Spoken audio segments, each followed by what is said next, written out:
दोस्तों, पिछले हफ्ते आई सोने की कीमतों में बड़ी गिरावट ने सबका ध्यान अपनी ओर आकर्षित कर लिया है। कई लोग तो ये जानने में लगे हैं कि आखिर सोने में ये गिरावट अचानक क्यों देखने को मिली है, और कई लोगों के मन में ये सवाल उठ रहा है कि क्या ये गिरावट इसी तरीके से देखने को मिलेगी।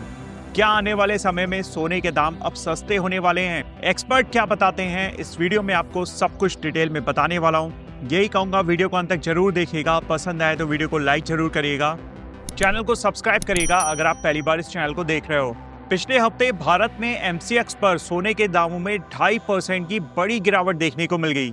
ये गिरावट दोस्तों एक ही दिन में दर्ज की गई है। पूरे हफ्ते के दौरान सोना अपने उच्चतम स्तर से लगभग 9,000 रुपए नीचे ट्रेड कर रहा है। पिछले हफ्ते जो सोने की कीमतों में बड़ी गिरावट देखने को मिली, इसके पीछे कई सारे घरेलू और ग्लोबल कारण निकल के आ रहे हैं। मैं एक एक करके आपको बताता हूँ। जैसे कि पहला कारण रहा सोने में गिरावट का कि डॉलर में मजबूती देखने को मिली।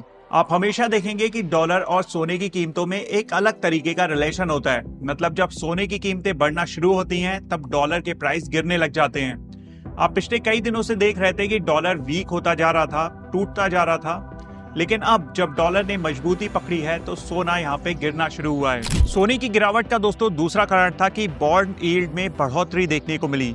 यहाँ पे बॉन्ड यील्ड का मतलब होता है कि लोग सुरक्षित जगह पे निवेश कर रहे हैं, और जब भी ऐसा कोई सिनेरियो बनता है तो हमें सोने की कीमतों में गिरावट देखने को मिल जाती है। सोने में आई ये तेज गिरावट का तीसरा कारण रहा कि मार्केट में प्रॉफिट बुकिंग देखने को मिली।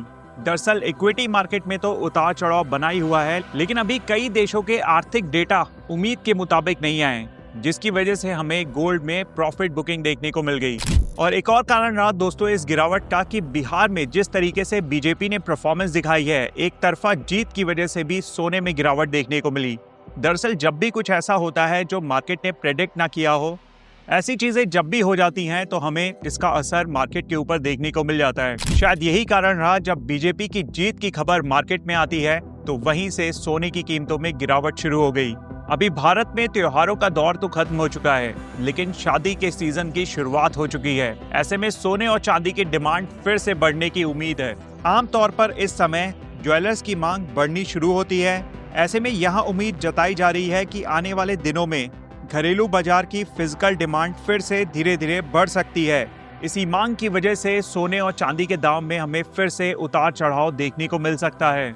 ऐसे में एक्सपर्ट का मानना है कि तेज गिरावट के बाद मार्केट अक्सर थोड़ा शांत होती है और कीमतें कुछ दिनों तक सामान्य दायरे में घूमती रहती हैं। यानी कि इस हफ्ते सोने की कीमतों में कोई बहुत ज्यादा बढ़ोतरी या गिरावट की आशंका बहुत कम जताई जा रही है, क्योंकि ऑलरेडी पिछले हफ्ते सोना काफी ज्यादा टूट चुका है।